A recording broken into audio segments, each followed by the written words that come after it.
Pour la pause éducative d'aujourd'hui, j'ai eu envie de vous proposer des conseils de contes, d'histoires de Noël. Donc à la fois des classiques parce que ça fait partie du bagage culturel des enfants, et puis à la fois des nouveautés parce que tous les ans, il y a des auteurs et des illustrateurs qui nous racontent des histoires extraordinaires pour les enfants. Pour commencer par les plus petits, on a un bel imagier photo qui s'appelle Joyeux Noël, mon bébé. Donc c'est un imagier autour de Noël et de l'hiver qui est cartonné et qui propose un vocabulaire qui est très riche avec des jolies photos réelles et c'est vraiment ce qui est important pour les plus petits. Ensuite, on a aussi Mon beau sapin de Noël. Et ça, c'est un livre pop-up qui est avec des morceaux de papier finement découpés et qui est vraiment merveilleux et que vous pouvez présenter avec beaucoup d'émerveillement. Bien sûr, en faisant attention parce que c'est très fragile et que les enfants ils aiment bien arracher un petit peu tout ce qui se trouve en relief. Donc sur chaque page, il y a peu de texte, mais il y a la surprise d'un sapin très fantaisie.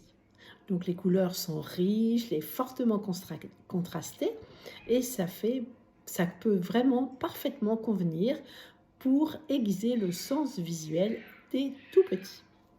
Ensuite, je vais vous parler d'un livre qui s'appelle Brille, brille, brille, sapin de Noël. Donc c'est un petit album cartonné qui est très court et qui nous raconte l'histoire d'une petite souris en mal de magie de Noël. Le plus de cet album, c'est qu'il s'illumine avec de vraies petites lumières. Donc c'est vraiment fascinant pour les petits. Ensuite, pour les classiques, on a le livre qui s'appelle La robe de Noël. Donc c'est l'histoire de 6 sapins qui se partagent leur rêve de parure de porter le soir de Noël. Le plus petit, lui, il reste silencieux et il ne se fait pas couper par les bûcherons ni emporter pour rejoindre un foyer et fêter Noël.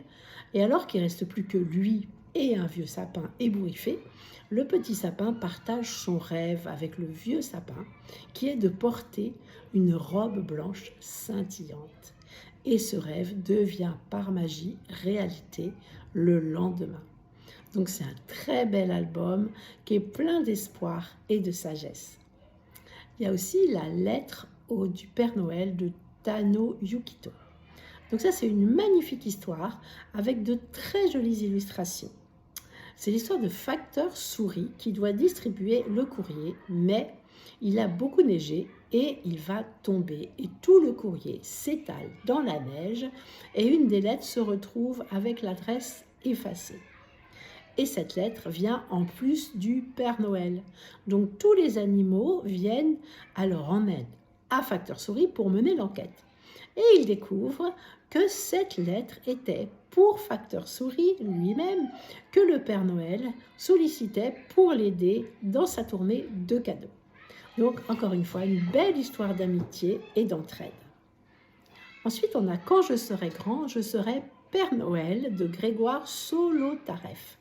Bien sûr, je vous mets les liens de tous ces livres dans le blog du podcast www.lesadultesdedemain.com. Donc ça, Quand je serai grand, je serai Père Noël, c'est l'histoire d'un petit garçon qui s'appelle Noël. Et il découvre un jour, en se promenant, un gros sac rouge sur lequel se trouve une mystérieuse lettre de 3 nains magiciens. Les 3 nains lui donnent alors rendez-vous pour lui confier une mission très spéciale. L'histoire nous raconte alors le merveilleux destin du petit Noël qui devient le Père Noël et toute la magie autour de cette merveilleuse mission de chaque année. Ensuite, on va parler de livres pour s'ouvrir au monde parce que c'est toujours bien de profiter de chaque occasion pour présenter les cultures des autres pays, pour présenter les habitants des autres pays, etc. Vous savez, toujours pour notre souci de la paix dans le monde et de l'acceptation des différences de chacun. Donc on a le livre Noël aux 4 coins du monde. Donc le Père Noël il est en tournée dans le monde et il nous permet alors de rencontrer des familles de chaque pays qui vont nous faire partager la tradition de Noël chez eux. Sur chaque double page, on trouve à gauche une grande illustration d'une famille du pays et une anecdote marquante de Noël, et à droite une description du pays, le continent, la capitale, la langue parlée, quelques mots qui sont traduits comme évidemment les mots Noël, Père Noël et Joyeux Noël, et puis 6 traditions importantes et marquantes qui sont bien sûr illustrées. Donc c'est un bel album pour rencontrer d'autres peuples et des manières différentes de célébrer Noël. Un autre livre sur le monde, c'est Noël autour du monde. Ça, c'est un magnifique album qui est très richement illustré.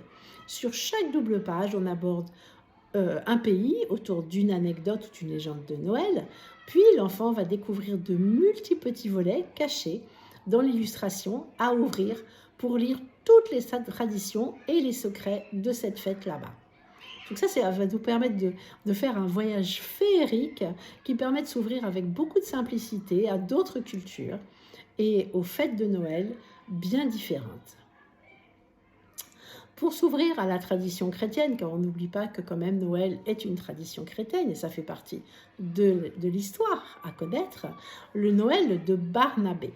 Donc ça, c'est un magnifique album aussi qui est illustré d'aquarelles, qui est à lire et à écouter parce qu'il y a un QR code qui permet d'entendre l'histoire d'un fils de berger et son aventure le soir de Noël pour se rendre jusqu'à la crèche à la rencontre du nouveau-né Jésus. Donc ça, c'est un livre aussi plein de tendresse et d'émotion pour initier les plus petits à l'évangile et à la magie de cette nuit-là. L'enfant, la nativité racontée par Joseph. Donc ça, c'est un album qui a des illustrations vraiment très belles, qui raconte la nativité vécue selon Joseph, qui est le père adoptif de Jésus. Donc on apprend ainsi la simplicité de la vie de Marie, de Joseph et de ce petit enfant Jésus à cette époque. Jésus, c'est un enfant qu'on va voir grandir comme tous les autres enfants, mais qui va avoir un destin qui va se révéler, évidemment, ce qu'on connaît, immense, si grand, si immense. Donc c'est un album qui est plein de douceur, de tendresse et d'émotion qu'on va pouvoir partager tous ensemble. Ensuite, on peut faire aussi un peu de botanique avec Noël. Donc, on a l'histoire Le Petit Sapin de Noël. Donc ça, c'est une collection qui s'appelle Les cycles naturels, où il y a aussi l'histoire Le Petit Gland, La Petite Graine de Tournesol, La Petite Citrouille et bien d'autres encore. Et là, on va pouvoir découvrir avec l'enfant le cycle du conifère, du pignon jusqu'au sapin adulte autour de la magie de la fête de Noël. Donc c'est un bel album qui explique évidemment le cycle de vie. Alors ensuite, pour nos autres coups de cœur, on a le livre Liv et Amy Fête Noël de Eve Herman, qu'on a beaucoup apprécié dans l'interview que Stéphanie avait fait pour l'épisode 68 du 8 juin 21. Donc c'est l'histoire de deux sœurs qui s'appellent Liv et Amy et qui préparent Noël et qui s'apprêtent à le fêter en famille. Donc toutes les deux, elles se questionnent alors sur évidemment l'existence du Père Noël. Donc c'est une histoire où les petites filles se posent alors des questions, doutent, mais la fin de cette belle histoire reste sur le choix de chacun de croire ou de ne pas croire à cette magie de Noël. Un livre aussi qui est très agréable, c'est Te souviendras-tu de nos Noëls enchantés? Donc ça, c'est un magnifique album aussi qui est cartonné, qui a un format parfaitement adapté aux mains des plus petits et qui raconte la transmission d'un parent à son enfant de toute la magie des fêtes de Noël passées en famille. Et cet album, il va raconter de merveilleux souvenirs de Noël, bien sûr, qui vont tous nous faire écho, bien sûr, parents, toutes les générations en fait. Donc c'est un album, moi, que j'ai trouvé plein d'amour, plein de tendresse, de nostalgie et qui rappelle l'importance de vivre intensément tous ces beaux moments qui s'échappent un petit peu avec le temps. Alors un merveilleux Noël aussi. Ça, c'est un véritable coup de cœur pour nous. C'est l'histoire d'une petite souris qui est en retard pour poster sa lettre au Père Noël et qui est avec sa maman. Donc en chemin, elle va croiser des personnes dans le besoin qu'elle va préférer aider aux dépens de son temps qui est déjà très limité pour arriver à temps au bureau de poste qui doit bientôt fermer. Et malgré les rappels de sa maman, la petite souris n'arrivera pas à temps pour poster sa lettre, qui finira par tomber dans un égout. Pourtant, le lendemain matin, au pied du sapin, Sourisette découvrira avec étonnement le cadeau dont elle rêvait et une petite carte de remerciement tout particulière. Donc ça, c'est un très bel album avec des jolies illustrations. Et c'est une belle leçon de vie sur l'altruisme, sur l'aide aux personnes dans le besoin, le partage. Et c'est vraiment le type de message dont on a besoin en ce moment, pendant ces périodes de fête. Ensuite, un livre qui s'appelle Rêve de neige. Donc avec les changements climatiques, la neige est maintenant évidemment plus rare et plus capricieuse. Dans cet album, c'est une petite Lucie qui se languit de ne pas voir la neige tomber pour Noël. Alors elle reçoit une boule de neige qui, lorsqu'elle l'agite le soir au coucher, va tapisser l'intérieur de sa maison d'une épaisse couche de neige. Donc Lucie va alors découvrir et partager les joies et les plaisirs de la neige avec son petit frère. Est-ce que c'est la réalité? Est-ce que c'est un rêve? Lucie découvrira tout de même à son réveil que son rêve a été exaucé. Ensuite, un livre qui s'appelle Ruby, tombé du nid. Ruby, R-U-B-Y. Donc Ruby, c'est un petit rouge-gorge qui naît dans une famille de souris. Et il s'évertue à vouloir être une bonne souris. Elle fait pourtant de nombreuses gaffes. Et au moment des fêtes de Noël, Ruby rencontre une pie qui va l'aider à comprendre qui elle est et lui permettre de regagner sa confiance en elle. Donc c'est une belle histoire sur l'entraide, sur la différence, sur l'acceptation de soi, sur les talents cachés, etc. Et c'est devenu aussi un très joli court-métrage de ce livre qu'on peut trouver sur Netflix avec des personnages qui ont été réalisés en laine feutrée. Ensuite, il y a Noël aussi aux 4 vents. Donc ça, c'est dans une famille ours. Il y a Noël qui se prépare. Alors, les 4 enfants, ils décident de gâter leurs parents et leur offrir un cadeau selon leurs envies et leurs goûts. Et ils vont alors partir à l'aventure pour leur préparer une surprise inoubliable et découvrir que certains petits plaisirs et bonheurs sont invisibles et n'ont pas de prix. Donc ça, c'est encore une belle histoire de Noël à partager en famille et ça montre l'envie de faire plaisir et d'offrir avec son cœur des cadeaux qui soient riches de sens. Ensuite, un toit pour Noël. Ça, c'est un bel album avec des illustrations qui brillent, qui scintillent et qui vont émerveiller les yeux des enfants.